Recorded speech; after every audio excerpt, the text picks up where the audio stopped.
Hello, you are watching Shalom World News. I'm Rory McLennan coming to you from Glasgow, Scotland. Here are the latest headlines from around the world. Pope Francis has exhorted Catholic families to stop and listen so as to be changed by Jesus in order to bring a change to the world. The pontiff made this remark during the Festival of Families that opened the 10th World Meeting of Families in the Vatican on Wednesday, June the 22nd. He said it is essential to make the world a home for all those who need to feel welcomed and accepted. The Pope listened to the testimonies of several families as they recounted their joys, sufferings and hopes of family life in modern life. Among the participants were the parents of Italian servant of God Chiara Corbella Petrillo. She was a pro-life activist who steadfastly clung to her faith even as she battled cancer and died at the age of 28 in 2012. Among those who shared their testimonies in the Paul VI Hall in the Vatican during the opening of the World Meeting of Families were a Ukrainian mother and her daughter.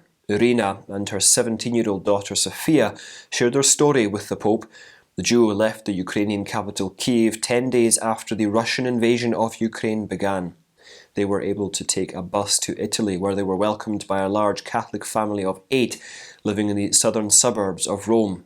Irina expressed gratitude to God, who sent so many good people in her path. Also present with them were their host, the QUAKE family.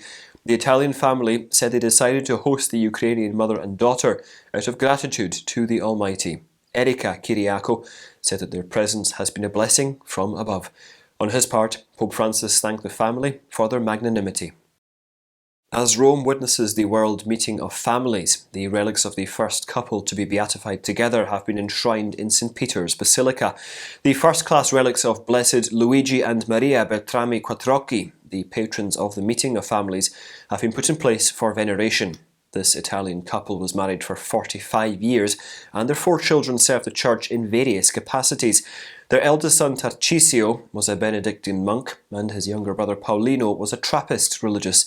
Their sister Stefania was a Benedictine nun, while the youngest child Enrichetta was a consecrated laywoman who has been declared venerable.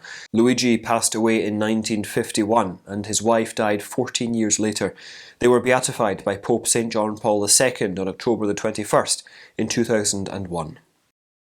During his general audience on Wednesday, Pope Francis said he is praying for the victims of the earthquake that rocked Afghanistan in the small hours of June the 22nd. The Pope expressed his closeness to all who are affected by the quake that claimed more than 1,000 lives and injured hundreds of people.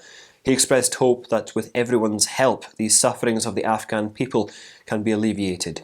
Officials say that the earthquake, which hit the mountainous region in the eastern part of the country near the border with Pakistan, had a magnitude of 6.1 on the Richter scale.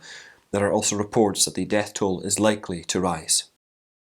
Pope Francis has expressed deep sorrow over the murder of 2 Jesuit priests in Mexico. Following his Wednesday general audience on June the 22nd, the Pope said, "I also express my sorrow and dismay at the killing in Mexico of 2 Jesuit religious, my confreres and a layman." Assuring his closeness to the afflicted, the Holy Father reiterated that violence does not solve problems, but increases unnecessary suffering. Meanwhile, another Mexican priest, Father Eduardo Allen Cuaron, has denounced crimes against priests in the country.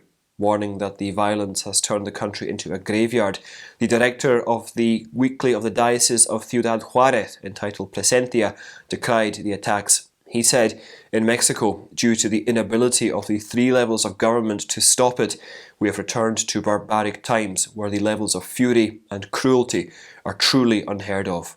The 2 Jesuits, Father Javier Campos and Father Joaquin Mora, were murdered on June the 20th as they tried to protect a man from an armed assailant.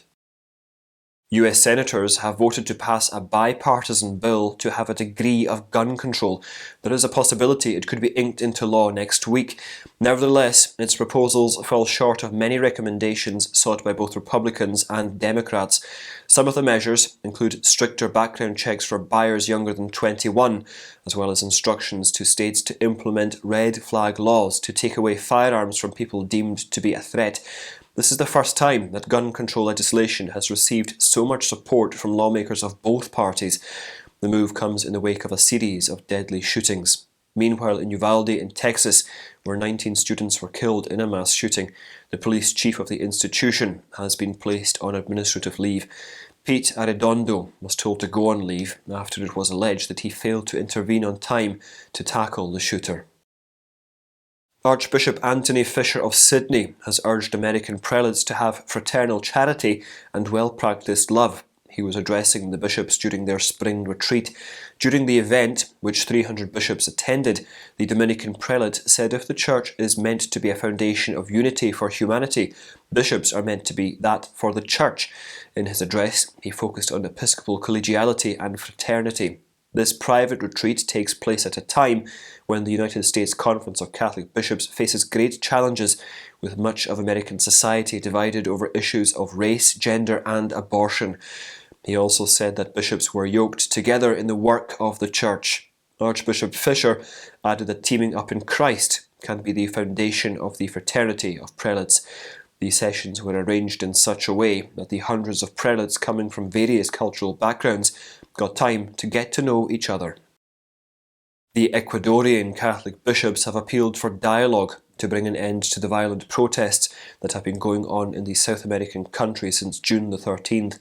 The president of the Ecuadorian Episcopal Conference, Archbishop Luis Cabrera Herrera, has appealed to the government and the Confederation of Indigenous Nationalities, asking for peace. On behalf of the Episcopal Conference, the prelate said he wished to ratify their cordial call for the parties to sit down to dialogue, to listen to each other, to reflect together and make decisions that benefit the entire country rather than small groups. Seeking reforms in the government's economic policies, the powerful Confederation of Indigenous Nationalities of Ecuador has been organising protests and demonstrations across the country. In many cases, they end up in violence and bloodshed. Meanwhile, Alfredo José Espinosa Mateos, the Archbishop of Quito, the capital of Ecuador, has also decried the ongoing protests. And those are your latest headlines. Do join us again tomorrow for more. And remember, you can also go to swnews.org for more updates. Shalom.